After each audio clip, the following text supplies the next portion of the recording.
বিচার কাজ চলেছে, প্রমাণ সাপেক্ষ, কিন্তু জামিন পেয়েছে। এটা 15 বছর হয়েছে।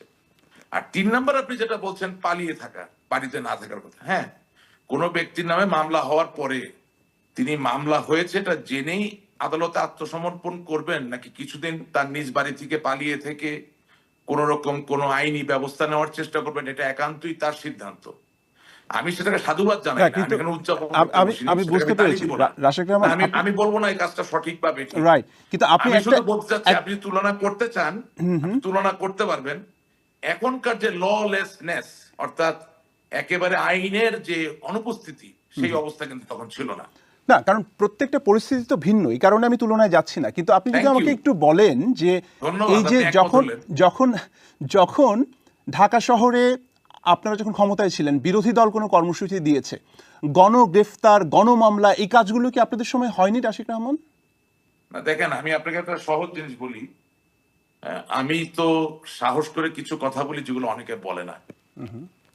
একেবারে অকপট স্বীকারোক্তি আপনাকে আমি বলতে চাই যে বিশেষত বাংলাদেশের স্বাধীনতা যুদ্ধের পরে, অর্থাৎ বঙ্গবন্ধুর নেতৃত্বে এই দেশটা স্বাধীন হওয়ার পরে তাকে যখন হত্যা করা হলো, এর পরে কিন্তু খোদার ফজলে কোনো দলে আর রাজনীতি নেই। এখন আপনি যদি আমাকে খুব বেশি ইলাবোরেট করতে বলেন, আমি 1 ঘন্টার এই অনুষ্ঠানে খুব বেশি ইলাবোরেট করতে পারবো না, ইলাবোরেট করার সুযোগ নেই আমার মনে হয়। কিন্তু I am stating A fact. যারা এই অনুষ্ঠান দেখছেন, যারা একটা রাজনৈতিক দল নিবিড়ভাবে করেন, ঠিক আছে। কিন্তু রাশেক রহমান, আমি একটু দুঃখিত, আপনাকে একটু যদি আমার প্ল্যানিংটা বলি যে আমরা কিভাবে আমরা কথাটা এগোতে চাই, সেটা হচ্ছে যে আপনি যদি ওইরকম পলিটিক্যাল হিস্ট্রি অ্যানালিসিসে যান বা পলিটিক্যাল সায়েন্সের ওই যে এক ধরনের একাডেমিক বিশ্লেষণে যান, সেক্ষেত্রে আমার মনে হয় যে পলিটিক্যাল টকশোটা তার মেজাজ হারাবে। রাদার 15 বছরে আপনাদের যে কি ধরনের রিয়েলাইজেশন এসছে এই শাসনকালটা, সেটা নিয়ে আমার মনে হয় কনফাইন থাকাটা ভালো। আপনাকে তো আমার স্টেটমেন্টটা শেষ করতে দিতে হবে। নিশ্চয়ই। আমি যখন বলি যে খোদার ফজলে কোন দলের রাজনীতি, সঠিক রাজনীতি ছিল না, বিরাজমান ছিল না, তারপরে তো আমি আমার কথা বলবো। আমি আমার কথা আপনাকে কিভাবে বলবো? ধরেন বাংলাদেশ আওয়ামী লীগ একটা মানে ন্যূনতম 5 কোটি নেতা কর্মীর একটা দল, ন্যূনতম। আমার এক্সাক্ট সংখ্যা তো আর নাই আমার কাছে। তো এই 5 কোটি বা 5.5 কোটি বা 6 কোটি নেতা কর্মীর এই দলের, ওই যে আপনি কথাটা বললেন যে গণগ্রেপ্তার বা তাদেরকে ধাওয়া করা বা আইনের আওতায়নের যে একটা চেষ্টা, এটা কোথায় কতটুকু সঠিক বা বেঠিক এই মতামত নেওয়ার কোনো সুযোগ বা কোনো প্ল্যাটফর্ম তো 15 বছর ছিল না। এটা তো অস্বীকার করার কোনো সুযোগ নাই। কেন ছিল না? নির্বাচন ব্যবস্থাকে ধ্বংস করেছেন। সেই পরিস্থিতি ছিল না, আজকে সেই পরিস্থিতি ছিল না বলেই তো আমরা আক্রান্ত এবং সংকটে নিমজ্জিত। এটা বাস্তবতা।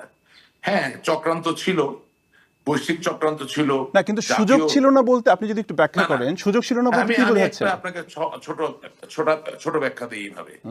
ধরেন আমার বাড়ি রংপুর, আমি রংপুর জেলা কমিটির একজন সদস্য, আমার রংপুর উপজেলা কমিটির আমার একটা ছোটখাটো পদ আছে, বিনয়ের সাথে বলতে চাই।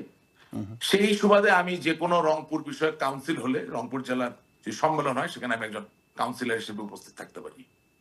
আমি যাতে এটা রেফারেন্স হিসেবে দিচ্ছি, আমি কোনো নাম বলতে যাব না।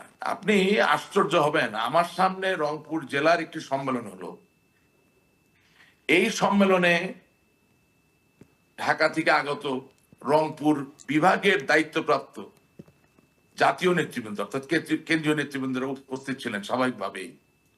সেখানে এই সম্মেলনের দ্বিতীয় অধিবেশনে 2 জন আইনজীবী একসাথে সাধারণ সম্পাদকের পদের জন্য দাঁড়ালেন।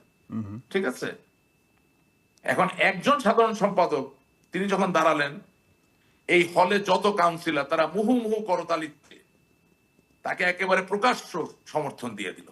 ঠিক আছে, আর দ্বিতীয় জন আইনজীবী, তিনিও আওয়ামী লীগ করেন, তিনি যখন তার প্রার্থিতার কথা ঘোষণা করলেন, you believe me, take my word for it, পুরো হলে একটা তালি নেই, একটা করতালি নেই। ঠিক আছে, গেল। তো উনি ওনার প্রার্থিতা প্রত্যাহার করলেন, করে উনি সভাপতির পদে দাঁড়ালেন।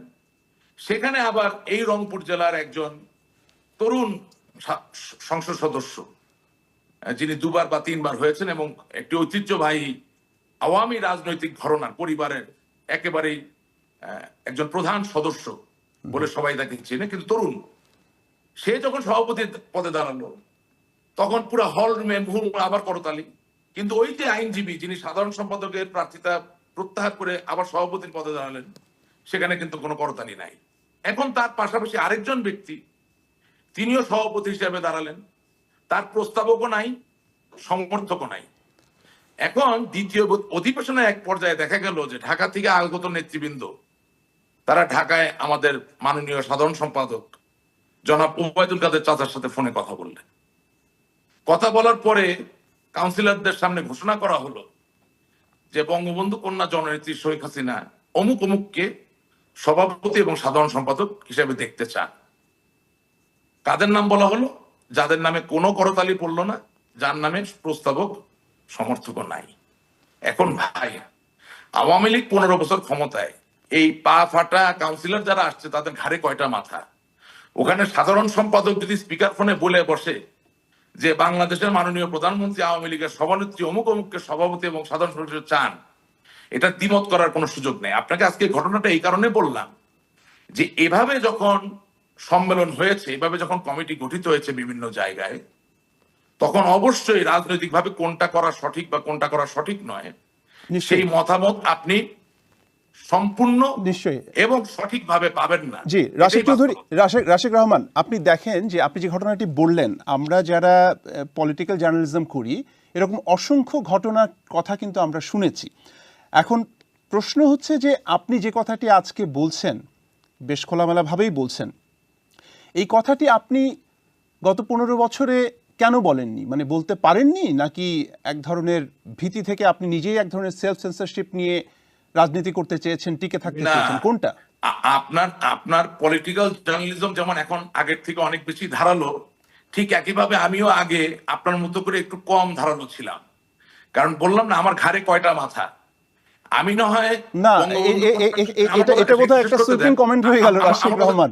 আমার কথাটা শেষ। আমাদের লন্ডনে বসে আমরা যে জার্নালিজম করি আমরা একই গতি না। আপনি একটা কমেন্ট করে ফেলেছেন, আমাকে একটু এই জায়গায় বলতে হবে। This is a sensitive issue. না, ডেফিনেটলি সেই কারণেই আপনি একটা কমেন্ট করে আমার শুনেন, minimum you have to have that much kindness যে আমাকে আমার জায়গাটা পরিষ্কার করতে হবে। ইউ আস্ক মি, কিন্তু আপনি একটা কমেন্ট করে ফেলেছেন, সেটা আমাকেও আমার জায়গাটা পরিষ্কার করতে হবে। আপনি আমাকে উত্তর দিতে দেন, আমি উত্তরটা এখনো দিতে পারি নাই। আমাকে উত্তরটা দিতে দেন। উত্তর দেওয়ার আগে আপনি একটা কমেন্ট করেছেন যেটা আমার কাছে আপত্তিকর মনে হয়েছে। আপনার অনুষ্ঠানে আমি একটা দল করি, আমি একটা দলের কর্মী। আমি বঙ্গবন্ধু কন্যা জননেত্রী শেখ হাসিনার অনুগ্রহ, কৃপা বা বিচার বোধের উপর নির্ভরশীল, আস্থাশীল। কিন্তু আমি তো যাদের কথা বললাম তাদের সাথে মুখোমুখি হয়ে এই প্রক্রিয়ার মোকাবেলা করে বা প্রতিবাদ করে আদৌ আমার এই প্রতিবাদের কথা ওনার কাছে পৌঁছাবেন কিনা সে বিষয়ে নিশ্চিত ছিলাম না। আপনি কোন মাত্রায় শ্রদ্ধাশীল রাশিদ রহমান? বঙ্গবন্ধুর কন্যার যে সিদ্ধান্ত বা তার মতামতের উপরে আপনি শ্রদ্ধাশীল বলছেন, কোন মাত্রায় শ্রদ্ধাশীল? যদি কোনো অগণতান্ত্রিক সিদ্ধান্ত আপনার উপরে চাপিয়ে দেওয়া হয়, সেটাকেও আপনি মেনে নেবেন, তাই কি? আপনি জিনিসটা বুঝেন না আমি কি বলছি। বলেন, আবার বলেন। এই সিদ্ধান্ত গণতান্ত্রিক ছিল না অগণতান্ত্রিক ছিল বা কি ছিল, সেটা চ্যালেঞ্জ করতে গিয়ে আপনি যাদেরকে শত্রু বানাবেন তাদের সাথে শত্রু বানিয়ে টিকে থাকা যাবে কিনা সেই ভীতি আমার ছিল ভাই। একদম অকপট স্বীকারোক্তি দিলাম আপনাকে। আচ্ছা, এখন আপনি লেবু চিপতে পারেন, তাহলে লেবুর নির্যাস নষ্ট হয়ে তিতা বের হবে। আমি আপনাকে বলে দিচ্ছি যে প্রত্যেক নেতা কর্মীর ভিতরে ভয় ছিল, যার দরুন তারা প্রতিবাদ করতে পারে নাই। আজকে এই সংকট এই কারণেই সৃষ্টি হয়েছে। কিন্তু আজকেও তো আপনি সত্য কথাটা বলতে পারছেন না রাশিদ রহমান।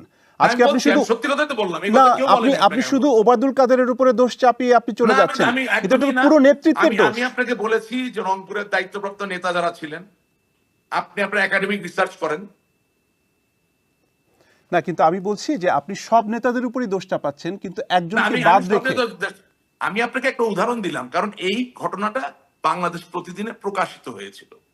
ঠিক আছে, এই ঘটনাটি বিভিন্ন পত্রিকায় এসেছিল। আমি বুঝতে পেরেছি, তখন এই ঘটনাটি কেউ আমলে নেয়নি। সুতরাং এজ এ কাউন্সিলর, কাউন্সিল চলাকালীন সময় কি হচ্ছে এটা বাইরে আমার বলার কথা না, আমি বলতামও না।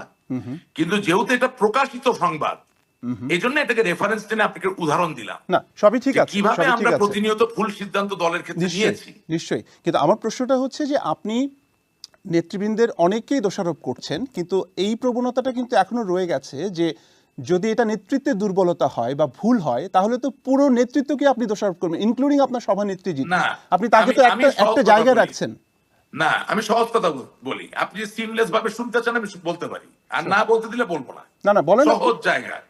সহজ জায়গা বাংলাদেশের মানুষের ভালোর জন্য, বাংলাদেশের সার্বিক রাজনীতির সুস্থ প্রবাহ ধারার জন্য বাংলাদেশ আওয়ামী লীগ, বঙ্গবন্ধু, স্বাধীনতার চেতনা, জননেত্রী শেখ হাসিনার নেতৃত্ব প্রয়োজন, অপরিহার্য।